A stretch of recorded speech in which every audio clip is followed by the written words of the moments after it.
Well, hey, my name's Brad Zimmerman, and I am so excited to be with you over these next 3 sessions as we're going to be talking about AI and content creation, specifically what it looks like to create graphics and images, work with audio, and even video, which is blowing up in the world of AI this year. Now, a little bit about me. I'm a creative director in a local church, which, honestly means a lot of different things, but it does mean that I've been creating graphics and videos for my church and other churches for the last 20 years. And I've been sharing that content actually for free on a website I started called churchmediadrop.com because I want to help people utilize media to share the good news of Jesus. And I also want to teach people how they can utilize the latest technologies to share the good news of Jesus as well, which is why I do tutorials about ProPresenter. I've taught about live streaming, BitFocus Companion, video editing, motion graphics, all these different things because I can see how all of these tools can be used to share the good news of Jesus. So about 1.5 years ago, I started hearing about AI and I was curious, how could this help? Could this help me in my workflow? What would this look like? And since then, I've generated over 3,000 different images and I've utilized AI in pretty much every project that I've worked on, and I've learned a lot along the way. Now, I'm coming to you as a practitioner, not an expert. I've tried to learn as many things as I can, but really I've tried to learn how can these be implemented right now? Is it ready to go, or are we waiting for some day in the future to utilize AI? And I'm here to say that it's ready to go now, and I want to help show you the things that I've learned along the way and maybe help you avoid some problems that you could watch out for and learn how to kind of fast forward yourself right to the start line of let's get going and use these tools right now to create some different content. So I'm not an expert, I am a practitioner. Now, the one thing that I do want to say before we get started is that AI is a tool, much like the calculator. When we got calculators, we didn't stop doing math, the math just got harder. And AI is a tool for us. And because we have AI, it doesn't mean that we stop creating content. It just means the content that we create gets better and we can do things that we've never been able to do before, or maybe was out of our personal reach. And so once we start viewing AI as that and not AI as something that just does all the work for us, I think we can see how AI can help us in our everyday work. And again, we can utilize all of this for God's glory so that we can share the good news of Jesus, utilizing new technologies and new media, and not be scared of them as some doom or gloom thing, but just simply as a tool that we can utilize. So today in our first part, we're going to be looking at MidJourney. Now, the reason we're going to look at MidJourney is because I think it's hands down the best image generator that's out there. There are a lot of different image generators, including DALL-E from OpenAI and Leonardo and Stable Diffusion that you can run on your local computer. There's a bunch of them that are out there. But I think MidJourney has this awesome mix of features. One, you can put in a simple prompt and get a really high quality image pretty quickly.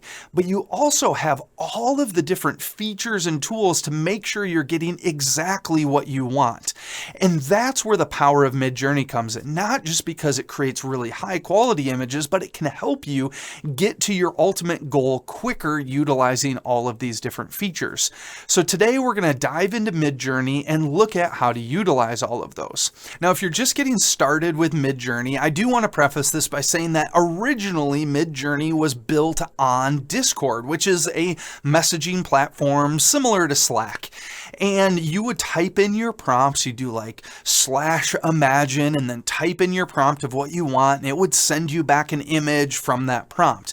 And you had to remember all of these different codes and ways to write things, and you would have to dive into the world of Discord. So if you're not a Discord user, it can kind of be overwhelming at times, and everybody was in all of these generation channels and it got chaotic and you had to learn all of those things. Well, now if you've generated over 100 100 images, you can use the web version of MidJourney. And soon, I'm pretty sure in the next month or so, you'll see that the web version will be opened up to everyone, including brand new users. So if you are a new user and you're wondering about all of the things that I'm sharing today, you might have to get started on Discord and then you can move over to the web version. But we're going to only look at the web version today because it will be usable by pretty much everyone coming soon. So now let's head over to the MidJourney website and start looking at all of those features and tools so that you can create the images that you're imagining. So this is the MidJourney website, which is currently in an alpha, and here you can see the 4 main sections of the website. You have the Explore section, Create, Archive, and Rooms.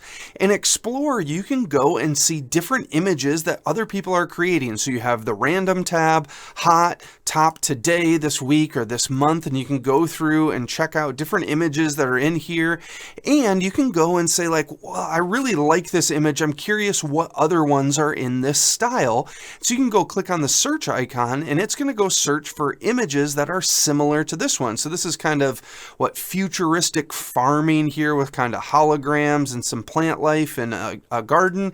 And we can go check this out and we can see all of the other images that are in that style. So you can see how the lighting is kind of similar. It's got similar kind of futuristic vibes to it. Now, the one thing that I do want to point out is the one thing I don't like about the MidJourney website is if I hit back, it's not going to function the way that I want it to. Instead, you'll see up here in the search bar, if I hit this X, it'll go away from searching for this image and go back to what we were looking to earlier.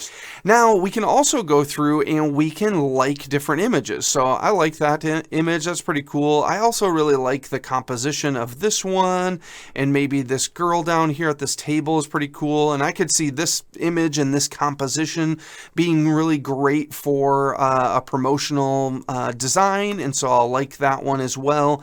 And so I'm just looking at maybe the style of images or the quality of the image, and then we can go through, maybe this one's cool too, and we can go over to our likes tab.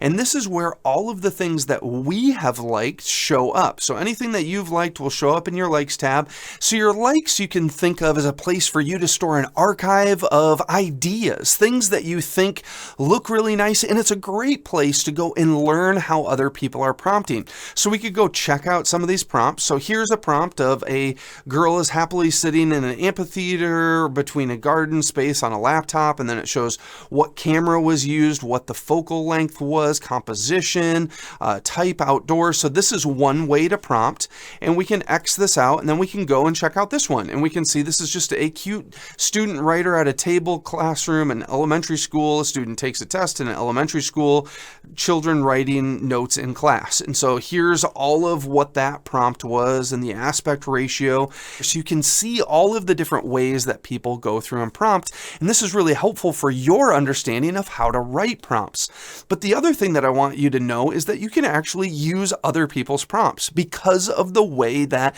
generative images work. And I'm going to give you just a quick overview. This isn't like a perfect detailed overview, but basically the way that these models are taught to create images is they were given an image and they slowly added more and more noise to that image until it became pure noise. And then the computer was able to reverse engineer that and go from pure noise and slowly turn that into a decipherable image. And so when that noise image that it starts with is a random generated value, and in MidJourney that's one of 4 billion different values. So if I take your prompt or somebody else's prompt and I insert it into my Imagine field, it's going to give me a different outcome than what you have because there is a totally random starting place for that. And so utilizing somebody else's prompt is okay. It isn't stealing because of the way that these diffusion models work. And again, that's kind of a overview of how it works. That's not totally all of the technical details. You can learn more about that by looking that stuff up on YouTube, but that's the basic idea there. there. Okay, so the other tabs we have here are Create, Archive, and Rooms. Create is where all of your images that you're creating show up. Archive is a huge list of everything that you've ever created, so you can see like just a giant list of different things that I've been creating in here. So now let's talk about actually generating content. And so we'll go up to our Imagine tab here, and we're going to click on the settings icon, and here we can go through and see all of the different settings and options we have to really dial in what we're trying to generate. So the first one is our aspect ratio, and here you can choose between portrait, square, and landscape, and you can actually just use this slider to visualize what aspect ratio you want. And our aspect ratios do change kind of how compositions look, because if you have a really wide composition, it's going to lay that composition out different than if you have a very tall composition. So your aspect ratio does matter, and sometimes it's worth just changing it up just to see what you would get there. Then we have our aesthetics. We have stylization, weird, and variety. Now the stylization is MidJourney's style. Every different image generator has its